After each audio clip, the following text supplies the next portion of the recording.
रंध्र। पौधों में स्टोमटा का वितरण। अधिकतर पौधों की निचली सतह में स्टोमटा ही सीमित होते हैं। डाइकोटालिडोन्स। घास के रंध्र दोनों सतहों पर समान रूप से विभाजित होते हैं, मुख्य रूप से मोनोकोटाइलडॉन। तैरते पौधों की ऊपरी सतह पर रंध्र होते हैं। जलमग्न पौधों में रंध्रों की कमी होती है। पानी के तनाव को रोकने के लिए पाइन्स, जिम्नोस्पर्म में धंसा हुआ रंध्र होता है। रंध्र के आकार। 1. डाइकोटाइलडोन में बीन के आकार के 2 रंध्र होते हैं। 2.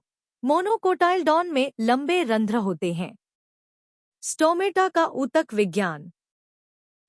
स्टोमेटा में आसपास की सहायक कोशिकाओं की तुलना में क्लोरोप्लास्ट की मात्रा कम होती है। 2. गार्ड कोशिकाओं में रेडियल मिसेलेशन माइक्रोफाइब्रिल्स होता है, जो उन्हें सूजन यानी व्यास में वृद्धि से रोकता है। 3. खुलने के पक्ष में रक्षक कोशिकाएं अवतल पक्ष पर मोटी हो गई हैं। 4. गार्ड कोशिकाएं ऊपर और नीचे के सिरों पर जुड़ी होती हैं, जो गार्ड कोशिकाओं को बढ़ने से रोकती हैं। पानी के कारण सूजन गार्ड कोशिकाओं की गति में प्रतिबंध के कारण वे खुल जाती हैं। यह डोनाल्ड डी आयलर 1975 द्वारा शारीरिक और प्रयोगात्मक रूप से सिद्ध किया गया था। रंध्र को खुलने में कम से कम 1 घंटा लगता है, लेकिन तनाव को नियंत्रित करने के लिए रंध्र को तुरंत बंद करना होता है। अल्पज्ञात तथ्य। 1. प्रकाश संश्लेषण की सुविधा के लिए रंध्रों के खुलने के लिए प्रकाश महत्वपूर्ण है, क्योंकि मेसोफिल में कार्बन डाइऑक्साइड का स्तर कम हो जाता है, जिससे रंध्र खुल जाते हैं। 2. प्रकाश संश्लेषण की तरह यह केवल नीली रोशनी से खुलता है, जैसा कि अध्ययनों में दिखाया गया है। 3. नीली रोशनी गार्ड कोशिकाओं में K+ आयनों के प्रवाह का कारण बनती है, जो रंध्र के खुलने का मुख्य कारक है। CO2 और एब्जेसिक एसिड स्तर जीगर 1977। खुलने, बंद होने और तनाव का रंध्रीय तंत्र। पानी रंध्र के खुलने की क्रियाविधि नीचे दी गई है।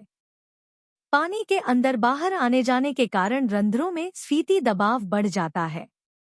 दबाव का मान 1.9 MPa खुले से लेकर 3.5 MPa बंद तक होता है। इससे साबित होता है कि रंध्रों के खुलने और बंद होने के लिए पानी जिम्मेदार है। आइए जल संचलन के लिए उत्तरदायी कारकों को देखें। जल संचलन के लिए कई पर्यावरणीय कारक जिम्मेदार हैं, जो इस प्रकार हैं। 1. प्रकाश।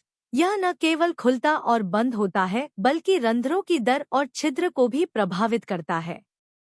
इस प्रभाव के लिए आवश्यक सूर्य के प्रकाश की मात्रा पूर्ण सूर्य के प्रकाश का 1/1000 से 1/30 है। रंध्र सूर्य के प्रकाश में खुले होते हैं जब प्रकाश की चमक, तीव्रता एक सामान्य धूप वाले दिन में कुल सूर्य के प्रकाश का 2.5% के उद्घाटन के लिए चमक का मूल्य प्रकाश संश्लेषण के लिए आवश्यक मूल्य से कम है, यानी 200 से 1000 मोल। m1 1 पौधों में प्रकाश का महत्व भिन्न भिन्न होता है। इसका सबसे कम मूल्य तंबाकू के पौधों में है। रात को बंद हो जाता है, दोपहर में बंद हो जाता है। यदि हम पौधों को प्रकाश से अंधेरे में स्थानांतरित करते हैं, तो यह बंद हो जाता है। रसीले पौधों में इसका विपरीत होता है। 2. कोशिका में और कोशिका के बाहर कार्बन डाइऑक्साइड का स्तर रंध्र के छिद्र के खुलने, बंद होने और आकार को प्रभावित करता है। मेसोफिल में कम कार्बन डाइऑक्साइड का स्तर रंध्र के खुलने का कारण बनता है। पर्यावरण में उच्च कार्बन डाइऑक्साइड स्तर के कारण इसका आंशिक समापन हुआ। अत्यधिक बंद रंध्रों ने पर्यावरण में CO2 के स्तर को प्रभावित नहीं किया। 3. जल संभावित तनाव का रंध्रों के खुलने पर समान रूप से विपरीत प्रभाव पड़ता है। तनाव पर कोई भी रंध्र नहीं खुलेगा, भले ही अन्य स्थितियां अनुकूल हों। 4. 35 डिग्री सेल्सियस से ऊपर का उच्च तापमान रंध्रों के खुलने पर प्रतिकूल प्रभाव डालता है। यह वाष्पोत्सर्जन द्वारा पौधों के ताप प्रबंधन की व्याख्या करता है।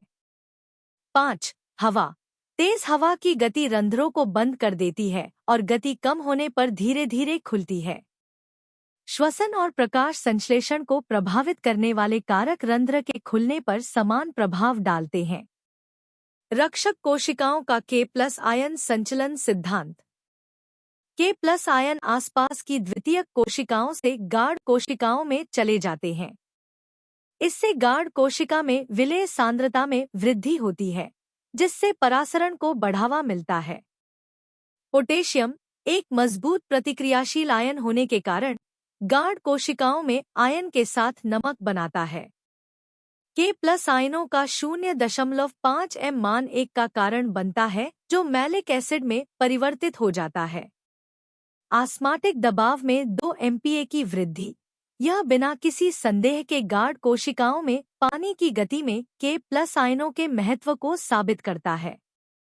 प्रकाश के कारण गाढ़ सेल में स्टार्च PEP फॉस्फोनोल पाइरुवेट में टूट जाता है। मैलिक एसिड मैलेट आयन और H+ आयनों में अलग हो जाता है। ये H+ आयन गाढ़ सेल से बाहर चले जाते हैं, क्योंकि K+ आयन कोशिकाओं को तटस्थ रखने के लिए अंदर जाता है।